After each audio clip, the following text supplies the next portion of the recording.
Politicon held its annual political convention in Los Angeles this past weekend. I participated in a number of panels, including one on Medicare for All.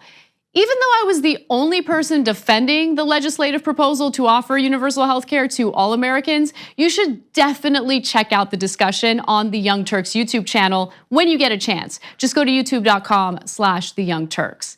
But one of my favorite moments this weekend was watching Charlie Kirk, the head of conservative group Turning Point USA, lose his temper like the petulant child that he is. It all happened while Kirk was debating Hassan Piker, a colleague of mine here at TYT Network.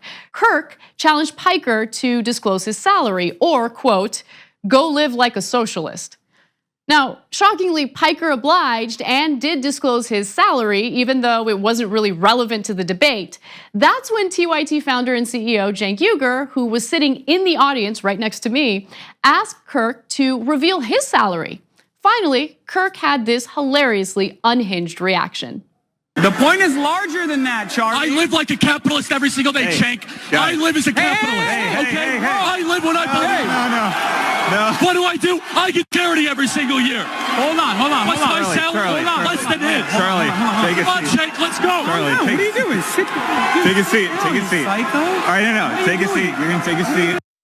Okay, that looked like a prime example of a snowflake getting triggered to me. So why did Kirk lose it when Uygur simply asked him the same question Kirk asked Piker?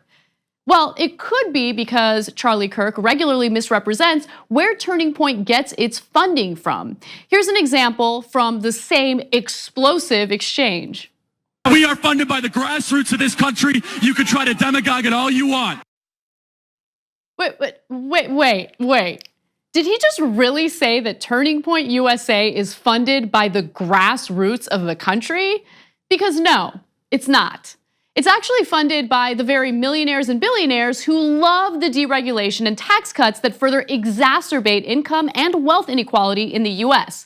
That's precisely the reason why Kirk regurgitates free market talking points during his propaganda tours across the country.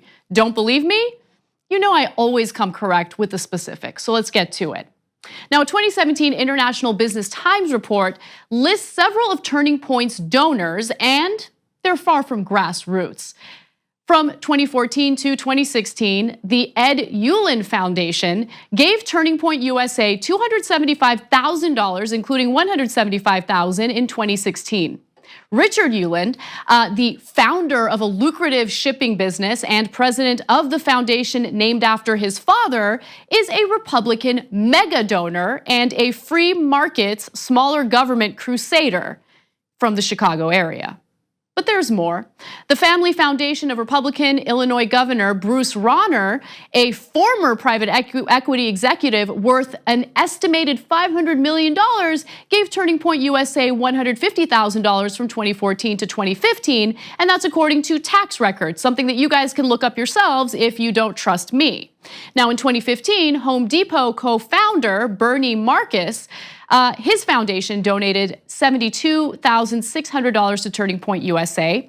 Marcus is a major GOP donor, having given $5 million to the pro-Trump super PAC Rebuilding America Now, and millions more to spending groups affiliated with the Republican House and Senate during the 2016 cycle. But there's more, guys.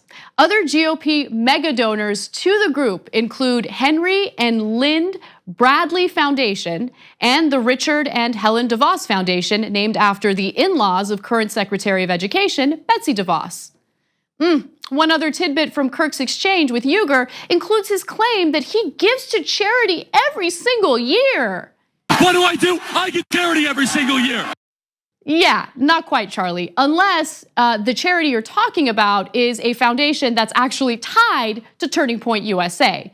The Daily Beast looked into some tax filings and found that, quote, Turning Point reported $1.87 million in grants to other charitable groups, but the vast majority of that sum was given to an affiliated nonprofit arm, the Turning Point Endowment, to which the IRS granted tax-exempt status this year.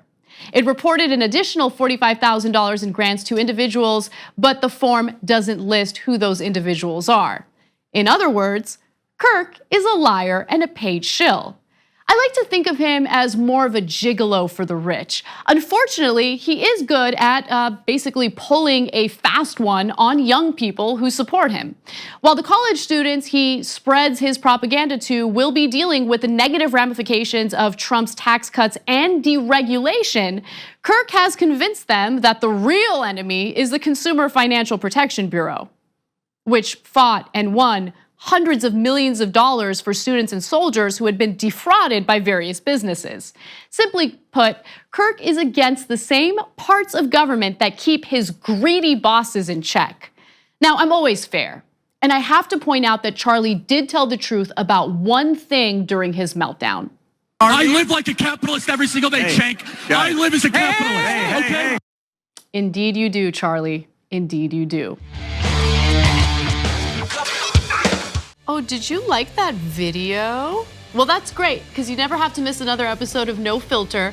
All you have to do is just hit the subscribe button below and ring the bell to get notified whenever we publish a new video.